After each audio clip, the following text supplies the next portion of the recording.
Hi, welcome to the farm. I've had a lot of people have been asking me recently about the farm and what we're doing, and you all have seen pictures and videos on what we're producing. And as some of you all that watch the videos know, we just recently last year built our greenhouse, and we are now working towards getting all of the garden up here. And when I say that, I'm going to show you the raised beds and what we're doing and how that all works out. I'm going to also put a little clip up here of a short video that we did on moving the garden and what you can do in a short time if you really want to be successful in container and raised bed gardening. Okay, so first off, I wanted to show you all some of the container and the buckets that we're growing. This is something that we started new this year, and we've grown peppers for years and years. My youngest daughter, Izzy, even had the nickname Pepper Girl because years ago she used to grow a bunch of jalapenos, and we would sell the canned jalapenos, pickled jalapenos to our clients. So she had that nickname, and we enjoyed doing it. But this year we switched to give more room in our raised beds. I switched over and I started doing container buckets. One of the things that I want to show you all before I really get into this is the size of the buckets, okay?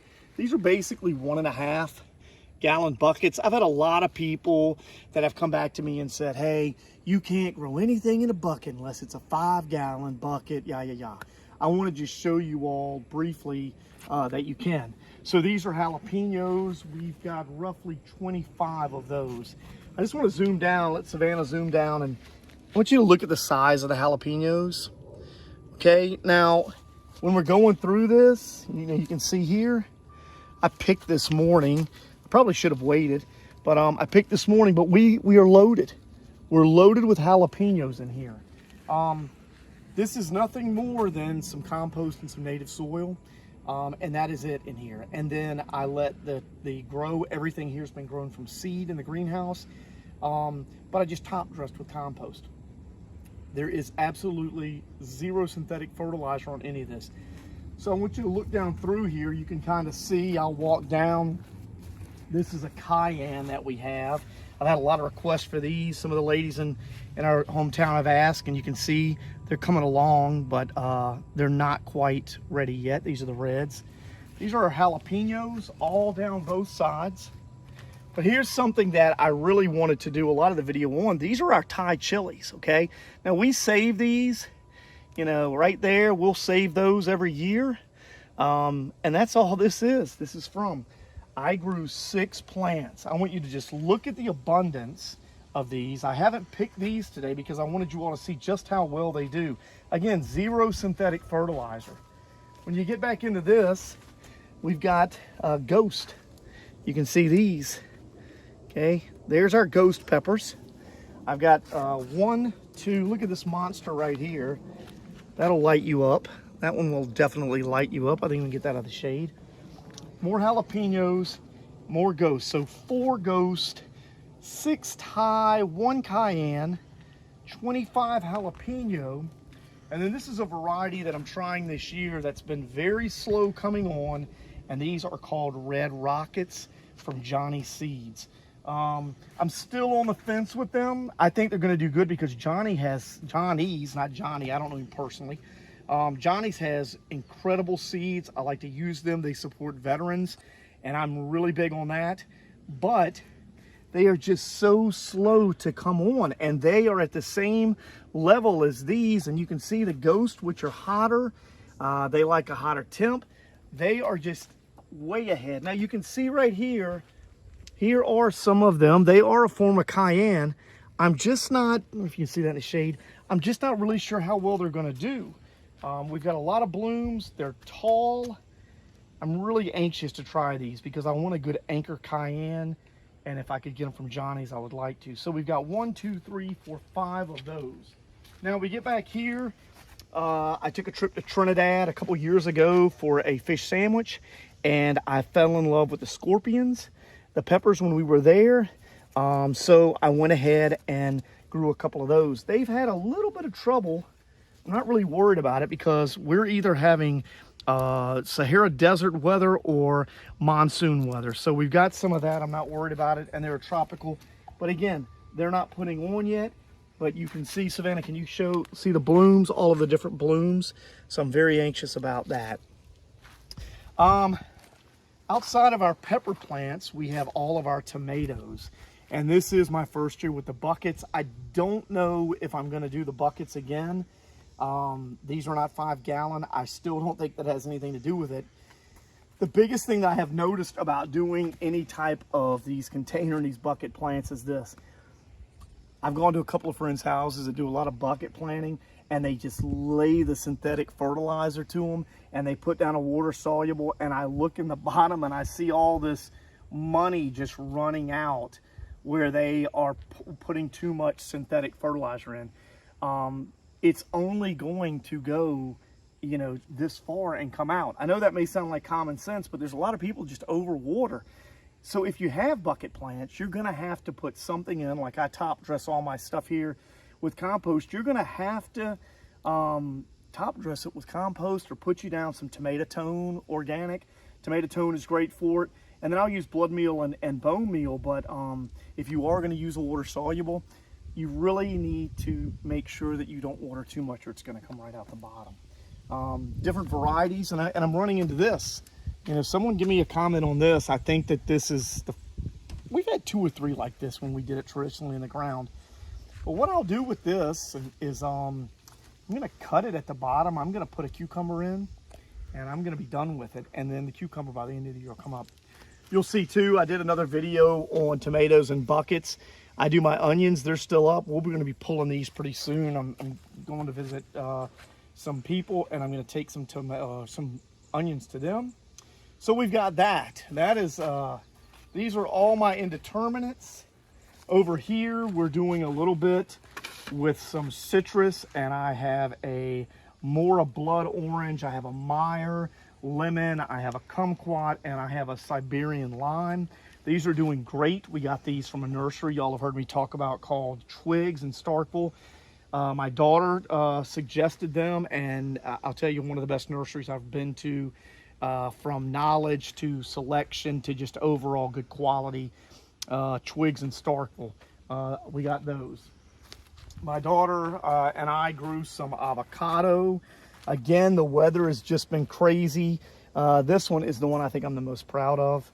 We're gonna say that was the one my daughter took care of, not me. she's videoing. She just gave me a look. This one just died out, don't know why. But again, hot one day, monsoon the next. We've had some different weather, so that's working out. And then these are my determinants. This is one of the things that I really wanted to show you all. I do the cage and I do the bucket. I absolutely, unequivocally love this. It has been fantastic. But I do suggest, if you're gonna do this, put your buckets tight and get you some cord and tie your cages together. When the tomatoes started getting up tall, we had some cages blow over. And all I did was I ran one line here. And the reason that I did that was there's just too much of a gap between these two.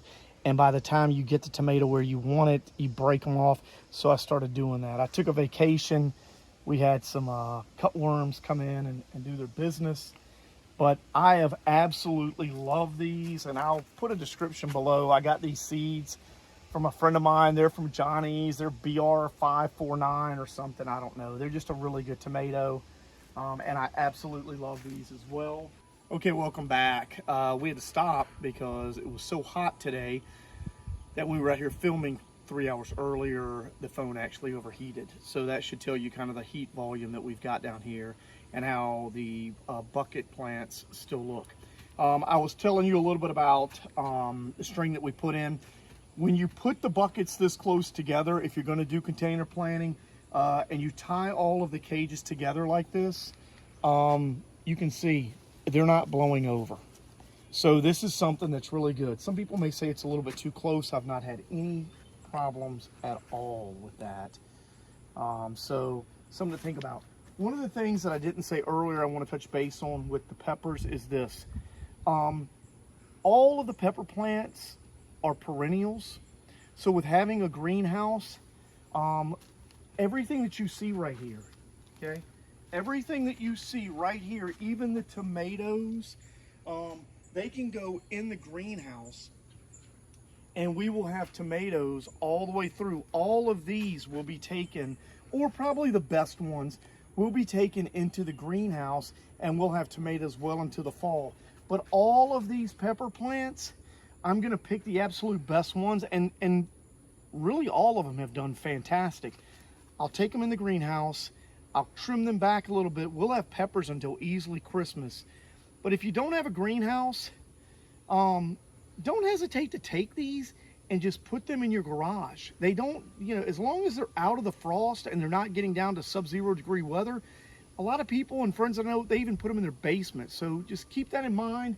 But all of these peppers, a little secret, I'm sure a lot of you all know, but a lot of people don't. They are perennials, and you can trim them back, bring them right out next year if you have something you really like, and they will come right back out. When I do mine, though, I will be repotting them and putting a little bit better compost in there that will refresh them up in the spring. Okay, all your peppers that we just did are back behind there that we talked about. Here's some other things that we did that we've experimented with, and here are our watermelons. 2 different varieties. I have those in buckets. I also have them elevated off the ground. I'm going to share something with you. So I'm going to come right around here. Look at that little girl right there. We've got us one growing. These are rattlesnake. We've got another little one here that are coming out. This has not bothered them at all. So everything's been good with these. I have been keeping them fairly soaked with manure tea. That has been a big one, which is something that I talked about earlier. Instead of using a water-soluble fertilizer, I do a manure tea. I'm going to put a video up here where you can go back and see how to make that. And I run that about every 2 weeks. And that's fresh, compostable fluid that comes through, and it's the same thing. So here's some things that we kind of did different this year. We're having a little bit of trouble with the gnats because I don't do pesticides. But I want to show you, we are doing our white knight. They have had a lot of success. You can see here's one right here too. We're having a lot of success with these at the farmer's market. I have some of those planted here, and you can see with this burst, we're having a lot of blooms. Back behind here, I have my Corinto. I know I'm not supposed to stand in the beds, but you can see right here, we have our Corinto. This is a new variety that we're trying this year. I'm really pleased with that. We've normally done the straight 8s, and we've got one here, but again, I picked this morning. I have just a different variety of peppers in here. These are some jalapenos that I just threw in that I had left over. And then this is a Mexican sweet horned pepper. I want to get a picture of these. These are so good. And these are a lady in Fayette. They gave me some of these last year. Her name is Joan. A lovely woman shared her seeds with me, and I planted them. I've been very on the fence with them because they are so tall, but as you can see, they're just late in their blooming. We're in mid-July, and they're just really starting to come on. So I've been a little bit, you know, in and out. Also put in a different variety of marigolds. We had some beets in here that I probably should have gotten out, and I haven't. And then these are a new addition to the farm. These are my Queenies, and I'm really pleased with those. More of the peppers in here. Again, these are these late. And then we have more of our eggplants. And these have just absolutely taken off. You can see the size. Look at this girl hiding down here. Look at that. Look at the size of that eggplant right there. These are a lot different than your traditional purple. Savannah likes these, and I do too. We did some skewers with them for 4th of July, and they really turned out nice. But I intergrew my peppers and my eggplant. I want to show you something too. Here's something I'll go ahead and pull. So here are an example of some of our green peppers that we grew. So I'm really pleased with that because I didn't know that was there until we pulled that back. Here's another one here. So a lot of the peppers are starting to come on. And then we have some of my grandmother's. These are Ethel Gates, my grandmother. These are some of our heirloom zinnias that we have that I've probably had for 30 years. My grandmother used to grow an extremely long row in the garden, and she would have these. And so before my dad passed, I got a bunch of these, and I integrate them into the garden. The marigolds, you all know, for pests. And the main reason that we're doing a lot of these are because of the pollinators. I mean, man, they have really pulled in the pollinators. This is one of my favorites right here. I just think that those are absolutely stunning. And then here's one that's not been beat up as bad. And then here's a little cute one hiding down here. I just think that they are gorgeous. Again, over here are more of the peppers that we have. Jones peppers. Right here is something that I'm very proud of. This is our loofah tower.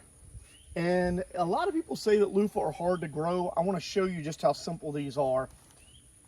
I just have a cattle or a sheep protein tub on some cinder blocks. Now I will say this is 100% straight compost in here. A friend of mine gave me some seeds. I was grateful. She had a lot of luck growing hers at her house, and I asked her if I could get a couple of seeds, and she did. And I just put up a cattle panel, and I just bungeed it at the top of this hickory tree. So I'm not going to brag right now. I would say I'm a loofah grower. Pretty good one, because they're hard to grow, but things could turn quickly, I've heard. So I'm not going to say I'm good. I would say I could say it, but I'm not. But I'm very pleased with this, and we'll sell our loofah sponges at the farmer's market. Okay, more buckets. I have cantaloupes right here, and I have cantaloupes right here. You can see we've got this little cutie shining in right here. I love the black tarp. See it right here? I love the black tarp. I do a little bit of wilt. I don't know why. I think it's just the weather. And then after our main carrots went out, I interseeded some succession planting. I did some of this. And then again, more eggplant. And I'm looking to see what variety this is. We've got our peppers, and we've got our eggplant. And I think some people in some regions other than ours may think that these are a little overcrowded. They're actually not. Here in the South, we have so much tolerant heat that just beats down that the more shade actually does well. And you can see, again, I'll pull back some of those beautiful peppers. I'll be selling these. These are going to turn red, and then I'll be selling those at the market. And there's all kinds, but these are, again, here we are mid-July. You can see they're just starting to produce a bloom. So those are good. More of these. So these are some of this one, and then this beautiful one right here is some of our Persian carpet. I just think they are stunning. And then more peppers in here. Here's a Black Beauty eggplant that we have hidden in here. So she'll be ready in a couple of days. I'm just finding all kinds of stuff in here. I probably should have done a better job before the video. And then here we have our carrot patch. They're not quite ready yet. These are Romance carrots from Johnny's. They're very large. They are really good. They're, in my opinion, they're a little hard to get started. Once you get them up, you're good to go. So then here is, tonight we will be harvesting this. This is our Genovese basil, and we will be pulling, it just smells so good. We'll be pulling this tonight, and we make basil that my daughters take to college with them, and then we save as well. So we'll have that here. Over here, again, did a little succession planting, and we just put in some squash. Oh, sorry. We just put in some squash. Look at this girl that couldn't get light, but she's still beautiful. Look at her, you know? And then these are our white star squash. They are so tasty. And we don't even sell those at the market because I'm stingy with them. I love them that much. More zinnias.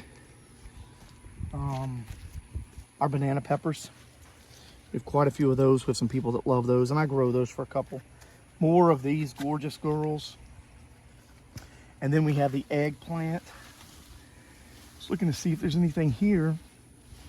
I don't see any. And then we have a lot more blooms on our peppers. So I'm kind of happy that the peppers are coming in later, the sweeter ones. And then look right here, more eggplant. And these are the black beauties. There's another one. Here's another. Savannah, let's see if you can get this one. You can see there's another one right back there. Okay. And the key to these, the eggplants that I have found, is that I came through 4th of July weekend, I came through and I trimmed them back hard. I was very careful to make sure that there were not any blooms on anything that I was trimming back. We trimmed them back, and now we have this plentiful amount of blooms you can see that are just coming out everywhere on our eggplants, and we're really happy about that. You can see right here, they're just everywhere. All of these, all of this is going to produce on that. Another idea, if you live in rural America, these are really popular. These are cattle panel tubs. You can buy them, but you can probably go around a field of a neighbor that has cows and just ask him, and they'll give you 2 or 3 of them. I planted my cucumbers in there, and then I built this this trellis, and I just put some string. I'm on the fence right now with this particular variety. Don't judge me on my cucumber growing skills. I put a marigold on the bottom, but this particular variety is a Boston pickler. I just don't think that it is the best variety for what we do here. Now, this is another variety, and we've had a lot of luck with this. This is a straight 8 that I planted here. I'm trying to see if there are any on here, because again, like a fool, I picked this morning. But we're having a lot of luck with this. Now, I just planted marigold in the dead center of this trellis, and it's not affected either one of them, and we aren't having any issues with bugs at all. I've not seen any squash bugs. I've not seen any cucumber beetles. I've not seen anything on it. Is it because of the marigold? I don't know, but I like to think that it is, so let's hope that it is. This particular bed right here, all of this was onions, and this is where we had our Pompeii and where we had our Shasta. And you can still see, even though we've got a large amount of our yellow squash in here, you can still see outside of that weed that we still have some Shastas in here, some of the Shasta onions. These will be pulled this weekend. I'm taking them on a trip with me to give to somebody. And so I'm going to be taking these onions with me and finishing out. What's nice about when you plant your onions and then you put in your squash is this was insanely packed with onions. I was easily able to pull out some in the middle, plant a young squash seed as the summer came on, and then the onions didn't smother them out. And then as the squash grew, I was able to pull the onions. You can see they live well together in here. And here's a kicker too, people. You can go on 50 YouTube videos and you'll see that onions are one of the main plants, companion plants, that keep pests away. Okay, so we've got a little bit of eating on some stuff in here. I'm not seeing squash bugs, and I'm gonna knock on wood. I'm really hoping that we don't see any, but I also would like to think that with the marigolds in here and the onions and all of that, based on how we got demolished last year, that that has made a difference. You know, you can see you get some decent squash in here. You know, lots of blooms. There's one over there. And then this right here, this bed was where we had our carrots and our beets, if you've seen some of the other videos. And I did the same thing. As we harvested the beets, I just came in and I planted more crookneck squash. Crookneck squash is going to be a lot more resistant to squash bugs. So I do the crookneck instead of the straight neck. It's all by choice. I honestly can't tell a difference. But if you can, just put down some type of a chemical to kill the bug. But for me, the crookneck also keeps it back. These are Shasta daisies that are, I don't know what they're doing. I planted those. They're from seed. I planted them in the early spring. They're holding on. I think there's just a little bit too much competition. There's one trying to make its way up. And then in here, we had some people that came to the market that wanted some different radishes. And so I am doing daikon radish in here. They get absolutely massive. A lot of hunters will use those in their food plots, but they're called soil busters, and they will get about this long. And I think the longest one we've ever grown is 17.5 inches. But if you haven't had a daikon radish, I highly recommend you getting some of those. They are from Hancock Seed in Dade, Florida.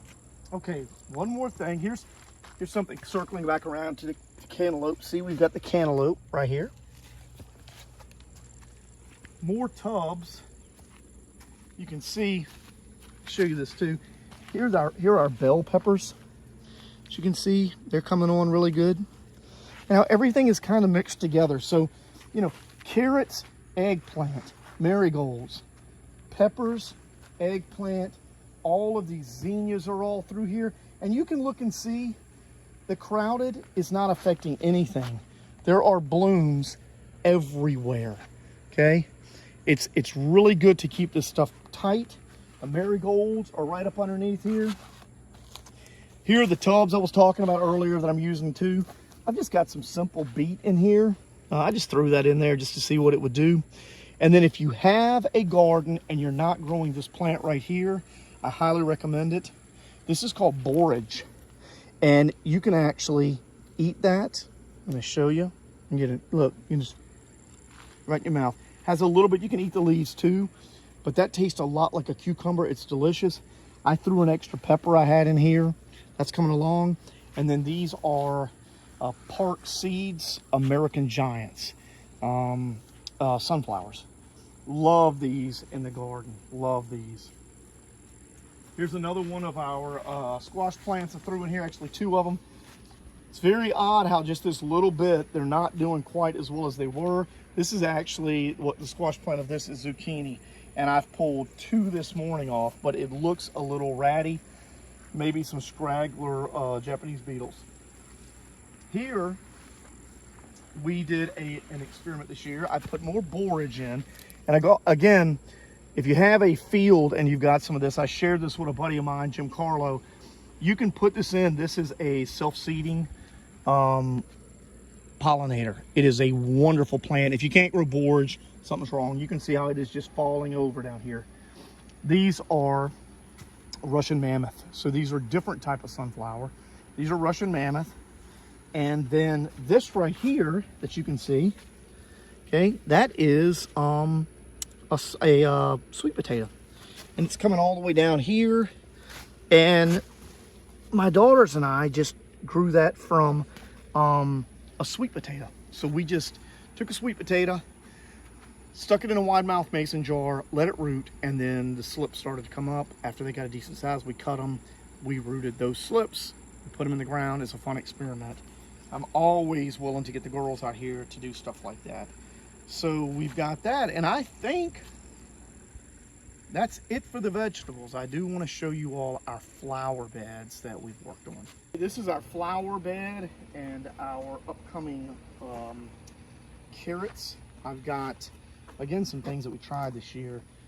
I planted these absolutely gorgeous cosmos.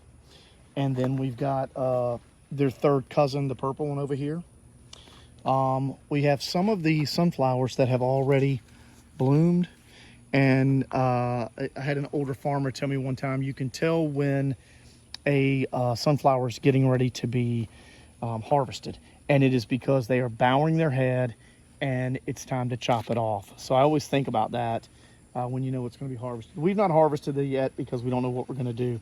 These thin ones with this coloration on here are Mexican sunflowers. And I'm very curious to see how they're going to turn out, because you can see the difference in that pretty purple in the stem. They're new to the garden. We planted some dill and then integrated the cosmos. See, this is what's so lovely about the cosmos. Look at that little girl just sitting in there. Absolutely stunning, petite. We've got these, more sunflowers. I did plant, and this is, we're getting ready to deadhead the cosmos. I did plant bush beans in here, bush lima beans. They did not do well. The Japanese beetles came in this full invasion, and I got irritated one day and I just tore them up. So now I have 5 rows, and you can see a little piece of them right here. They're going. These are the romance carrots. And this, you know, I wanted to show this. Here's a Savannah show right here. Here's a good place. You keep them watered and they're gonna come up. I'll pull these in October, and when a lot of people don't have anything at the market, I'll have something at the market.